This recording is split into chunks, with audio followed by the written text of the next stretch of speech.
Mesdames et messieurs, bonjour et bienvenue dans cette émission présentée par votre humble serviteur. C'est un nouveau numéro d'actualité de votre chaîne Congo London TV. Aujourd'hui, j'ai l'immense plaisir de recevoir pour vous un icône de la musique chrétienne. Je ne sais pas si vous le connaissez très bien. Avant de commencer, d'abord, je salue Maman Vicky Mujinga. Merci beaucoup pour votre soutien partout là où vous êtes. Zambaba Telayo, Asungayo, qui est toujours les Bosso. Comme j'avais dit au début, j'ai l'immense plaisir pour vous de recevoir un icône de la musique chrétienne, Miaka, Batubabanda Pena Makabango Kala, qui est Nazope Sambote, Papa Passi Levo, que je dis bonjour. Bonjour Papa, Papi Molimo, bonjour. Bonne santé. Santé Zapepele, Nemomoni Angwara, avec Dieu bon. À la Moussi Bissozangolo et Zapepele.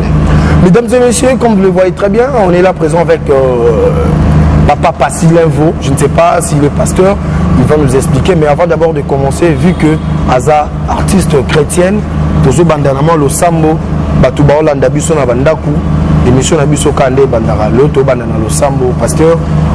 Nabengwata pasteur ou bien chantre pour que couper sa bus au moins le sambo moko ya mukeka kapoto banda na émission. Je crois que aux la pasteur, aux la frère oyembaka, toi ba serviteur de Dieu.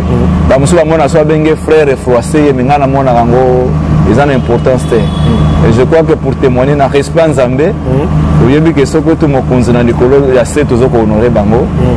Na ko respecter nzambe avant de commencer la prière. Na longoli chapeau nanga na honneur ya papa wana et to s'incliner to bondela. Tendre Père, sois avec nous, nous voulons commencer l'émission. Tchaba parole nous na minoko na biso pour édifier et édifier peuple de Dieu bikela munayo na seolo.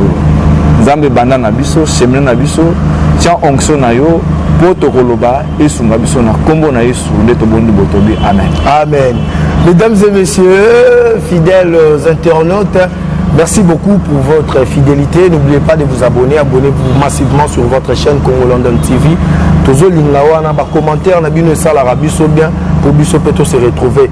Pasteur, papa, n'habité, na benga onani pasteur ou bien artiste Passi Levo. Obengi pasteur, obengi écrivain, obengi frère, je suis tout. Comme serviteur de Dieu, à toi benga pasteur, c'est bon. Benga peu frère Passi Levo, c'est bon. Mais peut-être comme on a dit Pasquale de Déouche, parce que nous venons de très loin, peut-être ça signifie quoi? Ça signifie quoi? Donc Pasquale de Déouche, je vais seulement dire en portugais, parce que on n'a pas de frontières. Je peux parler en portugais, je peux parler en français, je peux parler en néerlandais, parce que pour communiquer, il faut maîtriser la langue. Même en anglais aussi, bah, tu vas à Londres. God bless you, God to get with you. Donc, Zomo n'est pas de bongo. Donc, le Cameroun n'est pas Pasquale de Déouche, ça dit vie chrétienne et sa vie à épreuve. On a commencé depuis 1974, on a évolué dans cette musique, mais la vie chrétienne a le haut et le bas. Quand je dis Pasquale de Déouche, vous savez, c'est ma dire Pascal de Dieu. Parce que Passi Levo, c'est le diminutif de Passi, Pascal qu'on a écourté Passi. Parce que quand on est artiste et musicien, on ne peut pas s'appeler seulement par son nom, on nous donne des surnoms. Et que ce soit à la Sokoda, partout, on nous donne des surnoms. C'est comme ça que sur le scène, sur le chiquet musical, donc on m'appelle par Passi Levo. Maintenant, désormais, habituez-vous avec Pasquale de Déouche. Pascal de Dieu. Levo, ça signifie quoi? Levo, les gens veulent savoir. Passi Levo. Bon, là, je vous dirais un peu en passant, c'est toute une histoire de Passi Levo là-bas. Donc, Levo, c'est le nom le plus précieux de tout le monde, parce que Levo veut dire le pardon. Dans un monde sans pardon, le monde est nul. Hein? Au monde où négocier pardon. À quoi? Et basale mabe, mais ne rendez pas le mal au mal. Et lui il a dit pardonnez parce qu'ils ne savent ce qu'ils font. Donc sans pardon, l'Invo veut seulement dire Anki Congo, dans le Congo central. Parce que le pays est trop vaste, la RDC c'est trop vaste. Il y a l'Invo Undevo qui l'a donc Dodo Kolo, pardon. Voilà. Fidèles internautes, on a pasteur. Passi Levo, pasteur Passi Levo pour Abandai na lo Sambo, c'est un homme de Dieu. Merci beaucoup. Pasteur, tout le monde a une série wana kala. Kala, tu vas kota la rayo, mais tout le monde que bungi. Expliquez-moi son carrière, au début de carrière, on est bandé en dengani. Non, en tout cas, on a bandé musique en 74, on a bandé la musique chrétienne, on a matadi. 74. En 74, on a l'église Notre-Dame de Fatima de Matadi, au Bayebiango. déjà permis à stade Lumumba na Matadi. Et puis on a commencé là-bas, on a été avec les frères Mombaya, on a fait beaucoup d'éléments. J'ai commencé à souffle de vie dans Ngiringiri, on a continué vers les années 85, tout ça passé Mwanza, où il y a Movenda Batubayebiye, et puis bon, au départ on était des catholiques, hein, catholiques. Donc tu as parole de Dieu déjà. Alors à force d'évoluer, tu as aimé Dikitele, Mombaya, tout ça. Donc voilà quoi, donc on a fait la musique chrétienne. Mais à un certain moment, Dieu me dit, tu dois concilier ta musique avec les œuvres sociales. Et c'est comme ça que, depuis 25 ans, peut-être mon monde va apparaître très beau, mais tout ça qui permet n'a pas de frontières. Aujourd'hui, les enfants de la Fondation Pascal Bazin éparpillés au travers le monde, bazo benga benganga, on a bandit na bango école petit ba monter. Peut-être yo en Europe, ton a monde au monde a bachege kaka enfants de la rue. Peut-être yo aux États-Unis au monde a enfants sans toi. Mais laisse-moi te dire aujourd'hui, à une certaine période, le pays a connu des tribulations. La tribulation pays banaki nango okumona mwana musuya primaire. Aibe otanga na okomate. Mwana no bengena. Azala itite azala inutile. Alors moi en tant que serviteur de Dieu, la musique nanga mbongo nanga la banako zonge la bana wana ko encadrer bango pour na ba le bénéfice que français ba pe na okomango. Ça dépend na ngai mwana sans toi. Na mwana za ndako na bango ozo tanga te parce que minerva les até ozo tanga te parce que ba parents ba kufa ozo tanga te pour ba moyens até bazaka ba enfant moko déshérité démunis et la Fondation Pascal où je suis l'ADG a essayé de faire ce travail là même. Vous devez reconnaître une chose, vous devez faire une chose na œuvre sociale Bible lobby tango gauche pesi droite et batté des fois quand vous saranga comme on ndo sala ba œuvre sociale la kisaka na wana ba kufela batata ba répéter kango. Je crois que ce n'est pas commode. Dans la formation, dans la Croix-Rouge, dans la CICR, on nous a toujours appris le travail social. On gagne toujours l'inconnu de la soutenir. Il y a un peu de Bible lobby. Dans le monde, il y a des gens gauche et plus droite et batté. Mais justement, au moins quand on a partenaire, on a bis pour y babana wana, mais on a exposé bango na télévision na radio. Je peux pas faire ça parce que bana dignité na bango. Vous comprenez? En 2005, par exemple, si vous avez suivi la TV5, c'est nous qui avons milité pour un phénomène d'enfants du sorcier. À l'époque, voilà. Enfants du sorcier, enfants de la rue. Parce qu'on était prêts d'arrêter de passer notre voyage au travers le monde. Et au travers l'organisme avec la porte Maniang à l'église de Ngiringiri, on a monté des pièces de théâtre pour faire réfléchir, pour comprendre que moi, je ne suis pas exposé, je vais mettre venir en danger. Je trouve que même par rapport à la parole d'Isaïe Amoté, nous avons intérêt à garder certains secrets dans la méthode de Salaka pour la dignité à Moutou. Mais demain, quand il va grandir, comme moi, comme Bala Kobalae, na YouTube, il m'a écouté. Moi, je comme une réputation. Nous devons comprendre que ça sur ce comme conseil pesa moi bato basala kango batika ou bien na habité non na ba conseil wana basala ka ba fond de commerce c'était nous avons na secours na bango po bana wana bazala utile na société par exemple na website le komoko social parce que la formation est à peine nécessaire. Le travail social existe au sein de ONG quand tu as travail social comprendre que basala ka musala ngo oyeba batena ba butsa musala ngo. Mais malheureusement, tout ça non. Ils appellent psychologie moi nezali, éducation moi nezali, pour encadrer moi les facilités. Je crois que bana baga fond de commerce c'était. Mais si vous avez pono volé na secours à bana wana, je vous dirais aujourd'hui ils ont m'abêté. Mais yebande ko sala ngo. Yebande ko sala ngo. Yeba ko tambola na ngo elo. Voilà. Denge pasteur à lobby yeba ko sala yango. Pasteur, vous avez débuté votre carrière en 1974. Naninde abimisa yo pour na mono tangi ba Charles Mombaya, pauvre Charles Mombaya. C'est que yo mutu abimisa yo po yo mutu oyeba na pende oyeba ni mandambo. Bon, non, mingi bako kanisa bongo meza bongo te. Parce que en 2014 na yembi na église catholique où j'étais choriste na Matadi par exemple. To yembi et si je viens si je termine mes études je viens à Kinshasa. Na Kinshasa na souffle de vie. Tous en Nzalo Balenza qui na vie nouvelle en Christ na yolo. Tous en na Vox Day na époque wana qui animait les gens dans la musique chrétienne. Vous avez pas mal d'orchestres qui animaient, il y avait des Teka Kodima et beaucoup de personnes qui avaient leur groupe personnel. Alors, on a ta musique, tout passe au évoluer dans comme griot, mais nous avons déjà une orchestre qui s'appelle Souffle de vie sur Kingabwa numéro 2 avec Junior Yanga, au Bayebi, Ngiri Bayebi, na quoi Kingabwa, orchestre moi avec moi j'ai Souffle de vie. Il y avait également Christanou, ils ont na Simba 3, na ibande la réveil. Ancien Ngiri baonyo so bozana poto na pesi binombote. Bozoyoka, ce qui veut pasteur à lobby à l'okuta. Beaucoup mais la biso na commentaire. Voilà, Junior Yanga za secrétaire, Junior Yanga za li Makoba, famille Makoba yebi yango na kwa ngiri na ba bivangu mako to beta na bango et puis mutu abosani Vox de Azate, mutu abosani pe vu nouvelle en Christ Azalo Balenza Azate, mutu ayebani pe Christ ayebi abosani pe Christanou Azate. Siko nani ndabi misa. Voilà, pour na kobima, to gena ba groupe na biso parce que so bimi na chorale, ozo beta na souffle, oza déjà orchestre, oza déjà pour évoluer dans la musique. Voilà. Alors, vers 85, tout le monde qui va mettre, va démarquer, na bata latina. Tout le monde attend mon coboye, couple boulot, va démarquer. Ça, c'est grave. À ce moment-là, on va faire un choral, les messagers, un groupe choral, ils vont bêta déjà. Alors, tant que bango babi, ils vont bêta ndengwana. Alors, le choral, il va évoluer. On est tellement intéressant. Ayoko proposer biso. Tout ça, l'association de ministères chrétiens du Congo. L'association de ministères chrétiens du Congo, AMCZ.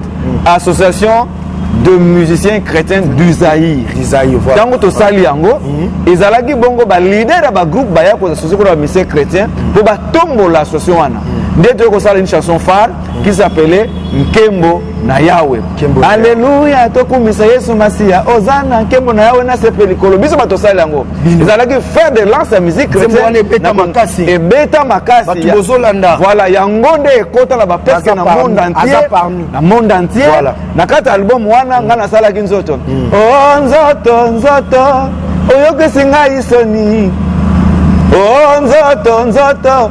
OK na lilita nzoto alors to sala ki banzembo non ils allaient ki akabati mais to kabola ki banzembo parce que zaki na to ko sala asifue zaki na 10 titres zalo balenza pesi nzembo na ye momba ya pesi banzembo na ye ba répartition pour to misa ba voix et ça la réellement association voilà qui bongo bino so bozaki ba leader voilà ba leader to akira cool matope to zala ki na nzalo balenza zaki na Rino Vumbi zaki na Malakosi ya les chérubins na Mbinza, nous allons na baba bien-aimé, nous allons na aimé dikitele, nous allons qui Tchik Santa, sotangi ba kombo combien ba Willy Mbonda. Ah, tu as mingi bakufi mingi bakufi, Tichitambo akufi, parce que na biso Tichitambo akufi, Willy Mbonda akufi, Charles Mombaya akufi, Bale Moloto bakufi, Bilafu akufa, Babulenga bakufa, donc Ebele penza bakufa, Ebele bakufa, totika la penza muke, yangwano moni sozolo baboye, ils ont dépôt mokili eyeba que to banda masanwango, alors natango to bandi likambo yango esengeli kaka to récupérer ngo po to me opesa lumière na makambo sozolo le kapona pe koloba na biso et kosunga ba jeune baye pour to faire relais na ba jeune pe baye. Voilà, merci beaucoup pasteur Passi l'info. Nabo sanité manager Georges, Nassima Caméra, Martin était là, la PCBilo. Le cerveau numérique, hein, le cerveau numérique, Martin était là, cerveau numérique. Voilà, pasteur, Tangu, Bosali Makambona, Bosaki ensemble. Et Sili, Banzani, Mutuna Mutu, Akena Kwene, Siko, depuis au comment la carrière solo, il y a Yomoko, pasteur, Yebisa Bisso. Album nini déjà bimisa liboso na vina yo to e bango le album à liboso. Alors le problème est ali na album à liboso batu bayebi yango sango malamu ozomona sango malamu on a composé la plupart des cas de musiciens ba musicien batu ba composer studio sango malamu ana sango malamu il y avait celui qu'on appelait Jim Sawasiki qui était le patron de sango malamu. Alors album nanga liboso alaki bongo Yesu Kombo na Elonga. Yesu Kombo na Elonga yango nde yeba nisanga avant na kota na AMCZ.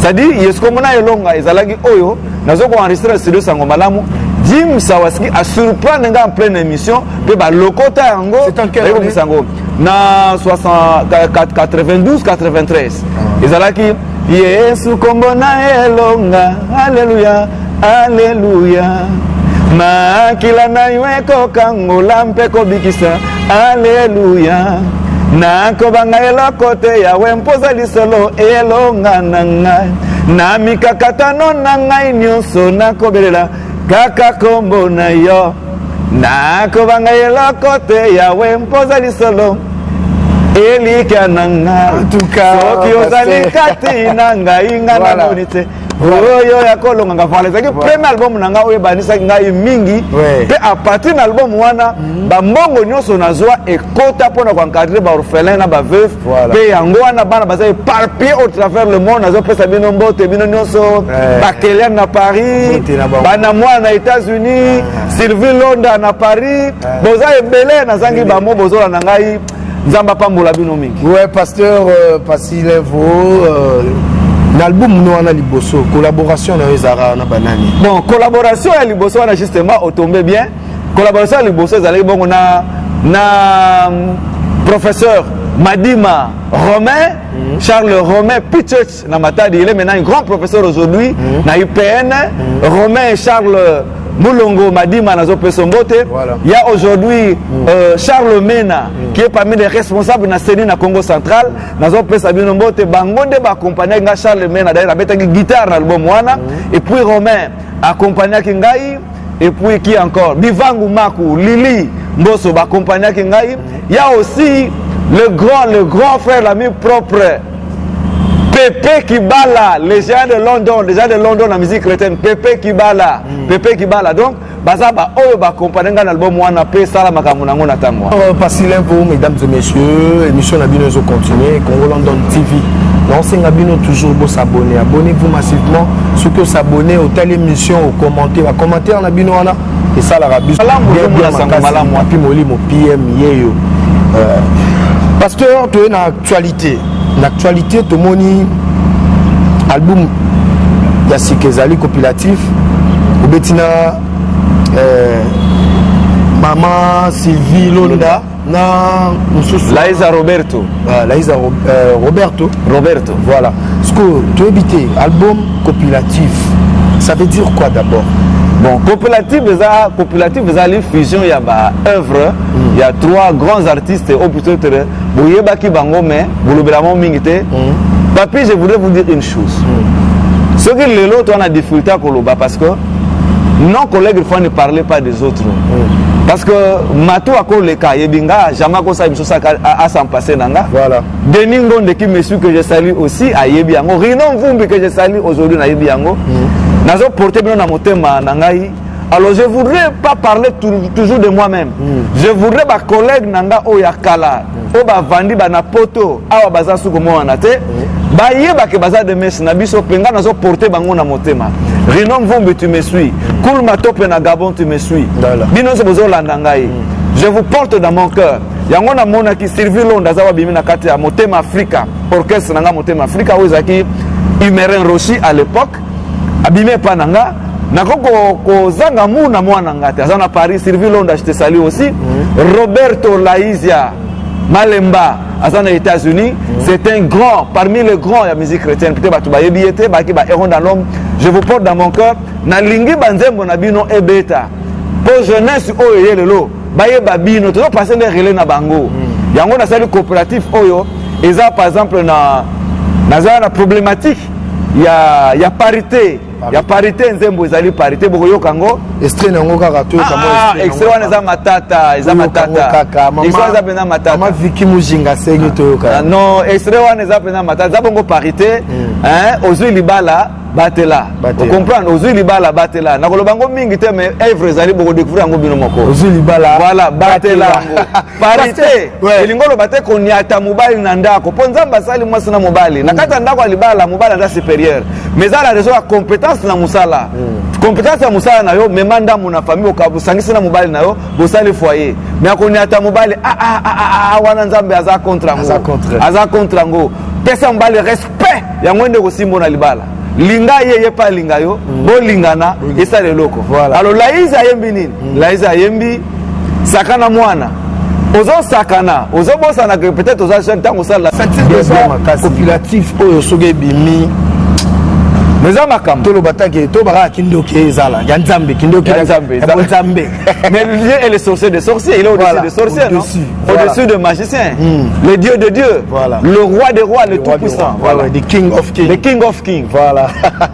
Maman Tina Sahil n'a pas son beauté depuis l'Allemagne, n'a pas sanité mardi molimo, n'a pas son beauté. Batunion sur Bozo dans des missions, on a pas si bien beauté dans Poto, en Afrique, partout. Batou Bolingara, Papi Molimo, PM, Yeyo.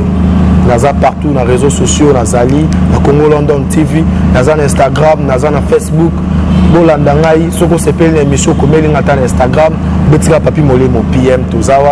Soza na pour ça, beaucoup de pasteur, parce qu'il est vous en communication. Moi soutien, moi nini boy, et ça la rend bien. Mais à la fin de l'émission, pasteur P a Sabino numéro d'ailleurs WhatsApp, il y a téléphone. Voilà, pasteur. Si tu es solo là, le bélo on a ce peli non.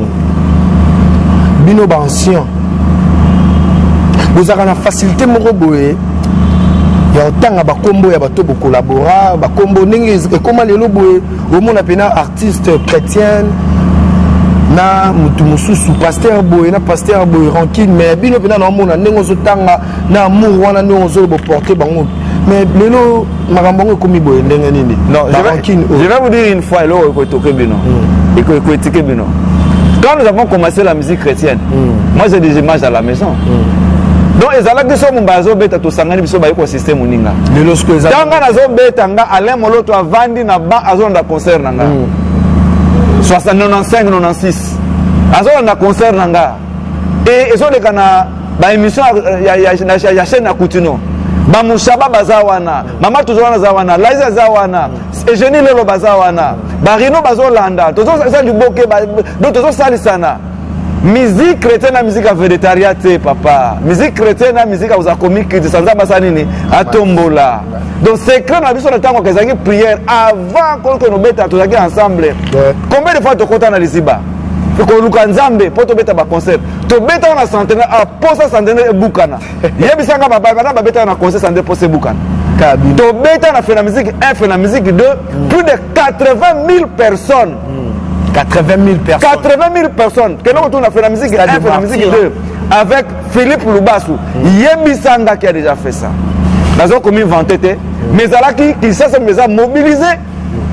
Batamatadi bazoya, batonumaché bazali koya. C'est la fête de la musique chrétienne avec Philippe Lubasu, avec Gospel Record. Tout ça c'est l'amour. C'était l'amour, voilà. C'était l'amour. Pasteur, le lot tozomona banana bino oyo babimi le lobo. Na makambo oyo zoleka ba sexta. Selon yo, n'habité selon yo pasteur, batobele bazolanda. Surtout les kambo oyo net ozotelemela. Bino série na bino raté mais quand tu vois ça aujourd'hui ça te dit quoi au moni pena pasteur hein sexta wana ba salité wana non mais peut-être yo autant la parole de Dieu te papi un chrétien véritable sur l'actualité attend à la parole de Dieu il est conduit par la parole de Dieu oya ko sala émission sur le sexta le loyo pour un chrétien te minga na mona ngoza unité les avantages de vanité parce qu'on avance na elo côté bino ba chrétien bozola nanga na Londres bino ba chrétien nanga partout dans le monde aux États-Unis vous devez comprendre notre guide c'est la Bible lobi tika matite mabena malamu et pousser place moi monza mosani ni akoya ko pikolango moi je ne parle pas de juger que ce soit na aucune guerre ni na bato bozo citer na ba télévision ni parce que Bible zolo banine ne jugez point. Mais peut-être que vous avez un jugement dans le monde. Mais ce qui est montré dans la salle, on a 10 heures à soigner, pardon. Si tu as eu au monde vaseline. Ah, papa. Vaseline, c'est quoi vaseline? Il y a un yo ça la émission, il faut le peuple de Dieu en quoi? Au monde vaseline, au monde sexe, c'est quoi? Et quoi maintenant, wapi? Le problème est ali sont dans un problème na monde na faire na cause. Est-ce que c'est normal vraiment que Moutazo te abattoir ça la marambo? Non, mais ce qui est un montage té. Non, les appels tous ah, ça va se poser mon angle za bongo. Ça va montage té parce que ngai makambo Facebook, ba montage a belé. Des fois on dit malango tu vas faire que nous a belé. Mais si ça verrait que ça allait à solo. En tout cas, je vois quand on l'esprit de Dieu, on est gagné par l'esprit de Dieu. On est un de Dieu, je crois que pasteur parce que ceux qui n'est tilelo, Michel Bakenda, Bengio Bobeta featuring. Ou bien Mike Kalambai. Bien Moïse Mbé pour Nanani. Componez-ça trop fort. Nabika baba serviteur na mettre ba qualité na bango en cause. Mais il faudrait que ngana soit indication en Zambé. Parce que ba serviteur de Dieu, c'est vrai, mais il faut ngana Zamba lo bananga que betanaye. Mais si je n'ai aucune recommandation, les hommes de Dieu parlent poussés par le Saint-Esprit de Dieu, ils font le travail poussé par le Saint-Esprit de Dieu. Nous avons nos faiblesses, nous avons nos qualités. Nous avons parfait. Mais si aujourd'hui il me dit que va faire ça, je vais le faire. Dans le premier exemple, c'est la foi, bien fouiller. Oh papa, papa, la zone passe sur la terre, on s'est dit. Nako pakata, papa, ils ont passé. Parce que Rabbi a au pakata. Dis le bon, on se résister. Voilà. En parlant de ça, pasteur, les autres salles n'ont pas passé. L'actualité, les autres René Mikolo, Porti, Pota, n'habite Sokozoyo Kango, la jeune fille, la soeur, la maman. Mikolo Gomiga na ke Dubaï na ke somba biloko mais maram to mi ko mona na ba réseaux sociaux na habité des jours moniango mais papi magamuzelo bangana zo comprendre te tanga le banzambe à la bestialité il y a tout au mona ngona kati un chrétien véritable ne pas étonné sur les événements il faut tout le monde aussi ko se gana et après que ça ba guerre ba tout zo na ba guerre partout guerre entre nations bongo bato lulendo ba comme na mituka mingi lo bazana lulendo. Leadership n'a besoin de commis ça commis tombo maté. Leader chrétien commis quitte ça nzamba sani na tombola. Oh kita que le Seigneur croisse. L'unique vedette aux dans la musique chrétienne c'est Jésus-Christ. Le roi des rois c'est lui. Et deuxièmement lobili biloko lobili ba petite apporte tout ça papa. Petit pota. Et bon moi c'est bazo lingana. Pour l'instant vous aboyé $15,000. Yo lende zarake na esko pas pasteur passer l'info. Na mwana mwasi na yepa na yo pesanga $15,000 nazui kaka na yo ngana zango na lie est-ce que c'est normal mais yango nazo lo banote est-ce que lokwa niko za normal mona basi na temps papi oyo mona yangwana mais o musu basa makambo na nkuku yo lo bila chef stagana cité komba mutu te mais boko ba musu baso ngola bazemi na nkuku boko baso kana bana mike na nkuku papa Dieu voit tout. C'est lui qui va tout régler. Ozo mona te papi, ozo le mona ozo mona. Mais on bazali bazui bilo ba koma na bambongo. Bazo la banene na babutu na ba toilette. Ozo mona bango te. Le problème za nini? Et nyonso ya mulini na pembeni ekobata matin na tango ya suka nzambo sanini akobimisa ngo polele. Yango nazo bana yo. Yango yekobima na poisa. Yango nazo bana que Dieu est le maître des temps et les circonstances. Il est le maître de l'univers. S'il veut mettre quelqu'un à ni à corriger, on a besoin de conseil na biso te poto loba akobimisa ngo ye moko. Yango nazo bana je ne peux pas aller en guerre contre Mike contre tout le monde na ko sala ngote parce que tout le monde est auteur des actes qu'il pose. Pour moi, je les considère état de serviteur parce que bakota kana musawa bimakate. Prêtre t'as commis prêtre. À côté, à Robimalisuté. Vous devez mettre ça en tête. T'as commis serviteur de Batio mabo commis passer au côté Robimalisuté. Yango Bible lobby. Milanga nzambe za munene basali baza muke. Soka na ko pesa conseil na ko bima na place publique tala na ko sambusa muninga non parce que na lobby yango bien. L'esprit est disposé mais le corps est faible. Et deuxième élément, à quoi bon de gagner les choses du monde pour na perdre mulimu na ngana tango asuka. Parce que course nango papi eza nango te kotonde sa église mais yebaka ngo couronne asuka eza na likolo tokozonga le papa kuna nde couronne eza le tozonga papa parce que tozonga na nini mais yebaka ngo suka ya mudaka requiem kat na cimetière jugement ezaka ya groupe te yango nazo bana yo zola nanga lelo vie chrétienne ya longo vie ya groupe te kangama na nzambe no ndenge oyebeliye linga ye ndenge oyebeliye ponza bapangolaka moto individuellement eza mouvement te mwana mai martin était la cerveau numérique yaka na plan oyo na kote oyo vie eza kote vie eza kote wana te vie eza kote ya Christ alobi Christ et nous sommes là la majorité et s'il est pour nous papi qui sera contre nous? Voilà, on est arrivé presque à la fin de cette émission. Pasteur, moi conseille Moubeka et Souka Poto clôturer l'émission. Non, en tout cas conseil Ezali, il faut pas créer ma caméra bango ba traiter ngo na ndenge na bango na kuzu, au Bible lobby mutasala erreur mona ye na pembeni et le pardon est là. Teyaye. Mais comme on a pas place publique au la batu mususu, je crois que la Bible dit un chrétien véritable doit savoir s'occuper de ses propres affaires. Parce que lui, il est garçon de l'alliance, un enfant de promesse. Vous comprenez? Et Penza Balobi, à côté de la tenter, ti au-delà de la force na bango, à récupérer bango. mais ceux qui me doivent saluer acte na tongo na 10 heures à 5 na pardon na les autres contrôles ma bé naé mais vis-à-vis de Dieu qu'est-ce que je deviens? Alors nous devons comprendre que la vie chrétienne est différente de la vie païenne. Yo poso la nanga je t'aime oza créature la nzambe peut-être le boza no pasteur ya onga la lingi ba païen mingi je vous salue na ba yebi Christ te bango no ba bikela mo nzambe nzambe ne mutu peut-être le boza na kawana mususu oza na o pasteur le boza na kawana mususu oza na o diacre wana za domaine nga za domaine nzambe ye mutu apona marque ye mutu apena ba zebede ye mutu apona ba Paul apona ba oneso donc biso te ba topona nga nzambe ne mutu apona ka biso voilà ce que je peux dire. Alors comme conseil na ko pesa na biso en tout cas to lingana to ça c'est la malamu. Nous avons de bons jeunes qui émergent dans la musique chrétienne. Faut to pesa bango frère relais balinga biso to lingana pour musanza mesanini et tombwana Bible biso to banini ce que je connais ils agoutent on peut te ignorer ça océan Moussa na Moussa zanétique na ngona déontologie nango peut-être esprit on peut na makasi na yo na levé devant l'impudicité qui m'a papa qui m'a katamba pasteur lelo pesoka bia Dubaï billet à Dubaï pasteur à Dubaï na minute pasteur lupangu immeuble nini bonakini ayo au sala marambo wana. Mesdames et messieurs, on est arrivé à la fin de cette émission.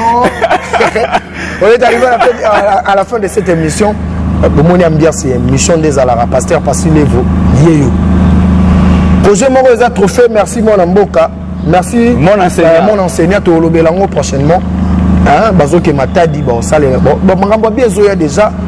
Dès que signaler Bino, on est arrivé à la fin de cette émission. Mesdames et messieurs, vous avez suivi cette émission. Boyo Kinenge pasteur à lobby. Atei Bino, Banderona Biso Abassi, Yom Tozara Mouké Dubaï. Une semaine aux Ongiboué, voiture, Nini Bo, commerce, parfois le Kouta Boyarana. Il y a coucou ne pasteur à lobby du Ménan Poisson. Botika. Kolia Elo Wana, Oyo Zarabena, que son côté baby c'est long, Yozolia en de Rolanga. $15 000 et même wapi aliwa et même musika yango na sengi bino bo changer c'est la vie mais ba opé basala kango bo kenega ko fukama bo senga nzambe pardon nzambe azana pona biso nyonso mesdames et messieurs on est arrivé à la fin de cette émission. Quant à moi je vous dis merci. Je remercie toutes les personnes oyo balingara papi moli no balingi Congo London TV la bosanité manager Georges pour soutenir Bisso toujours. Maman Vicky Mujinga, la pression mbote perso zali, zala kakande tozalara. Merci beaucoup. Famille Mobimba.